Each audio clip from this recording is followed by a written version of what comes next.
Hey everyone, I hope this video meets you well.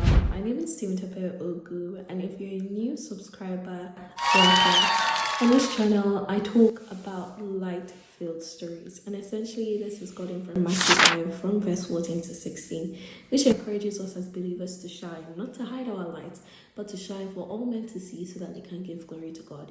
So on this channel, I talk about the different stories and ways in which I have shined my light in the marketplace. I bring other people to tell their own stories and to tell us about, the dark times that they have had and how God came through for them. This video is a follow-up from my last video, and returning subscribers, you already know the vibe, but if peradventure you are new or returning and you haven't subscribed yet, please, what are you waiting for? Please make sure you hit the red subscribe button down below. It helps this channel grow.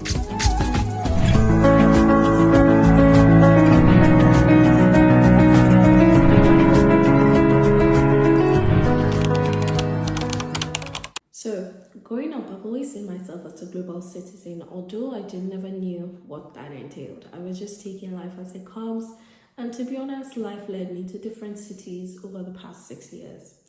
Now, in this video, I'm going to be sharing things that I have learned and probably things that will help you too if you're moving to a new country, if you're, starting out a new life, finding new friends, or even getting into marriage or getting into, a new cycle of life that you're trying to lay your grasp of. The thing about living a bright filled life and shining is that when you shine, it's not something that you are trying to do, it's who you are. And regardless of whatever situation or whatever environment you find yourself in, you should also shine. But sometimes when we change seasons, when we change jobs, when we change, professions, occupations, whatever it is that we are doing, we feel a bit timid because it feels like we are starting from scratch. And I do understand this because I've faced this 6 different times. However, in the past 2 years of me moving to Ireland, of which the 3rd year will be next year, I've been able to gain a lot of ground. I was able to win the Positive Impact Award. Last year in 2024, I launched my new children's book, did a book reading, entered some stores across Ireland, as well as hosted some workshops in Ireland, Cork, Dublin, as well as London. Now, a lot of people see this from the outside and they were always marveled, but I did have some learning ground.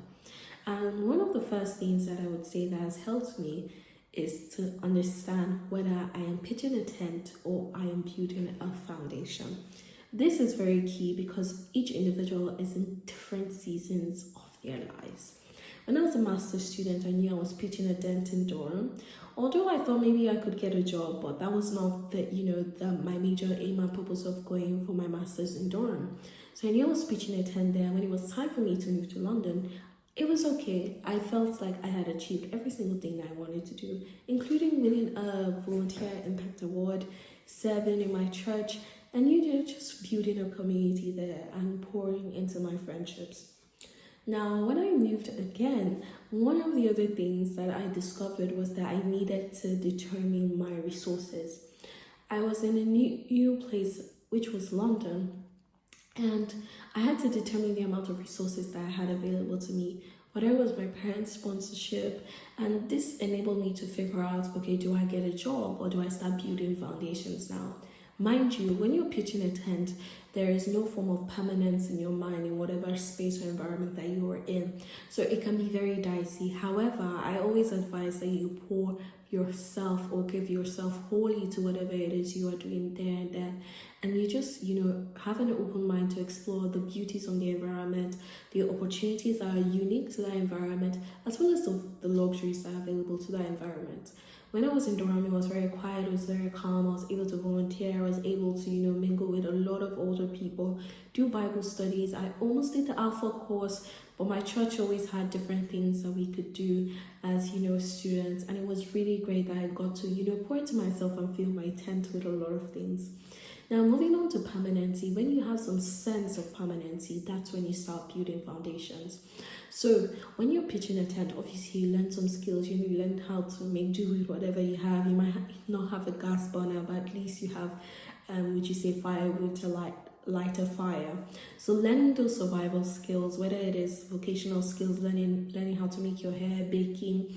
I know that when I was finding a job as well, even when I moved to Ireland and when I moved to London as well, because it was during lockdown for London, I learned new skills. I tried to play the violin.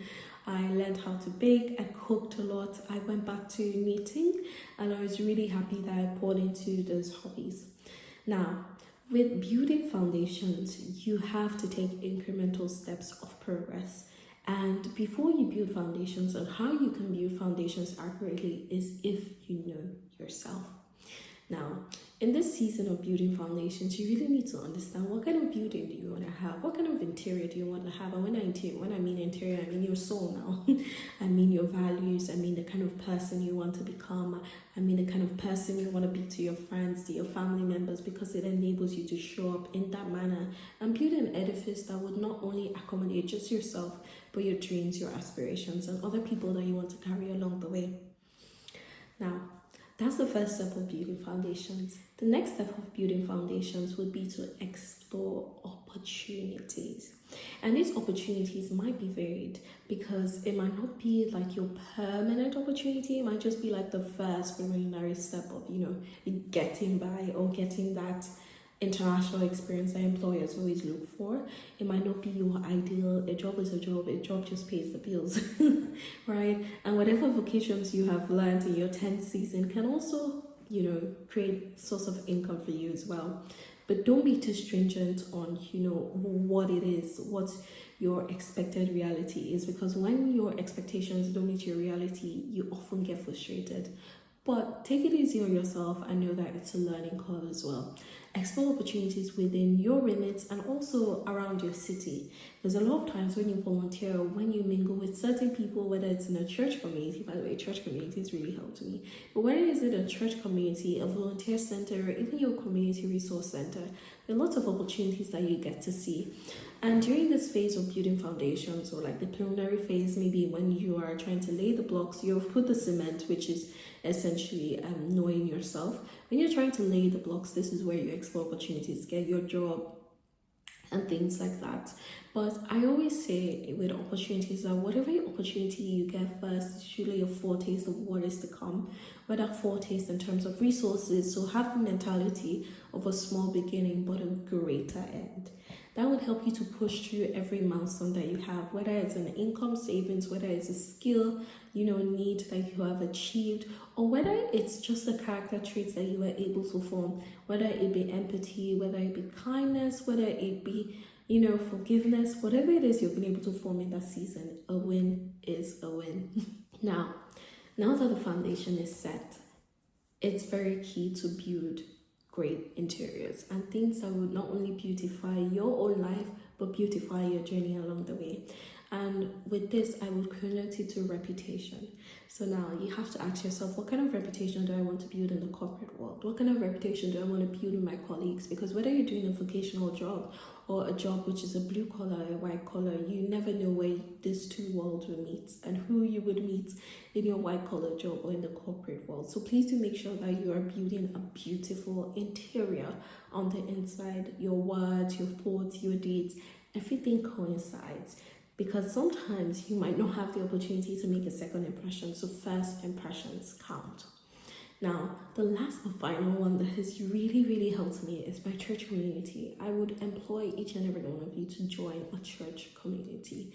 Not only does it help you settle in well, but it also gives you the tools to thrive. You have people that would speak to you. I remember one particular time when I was in Durham, I was so heavy emotionally.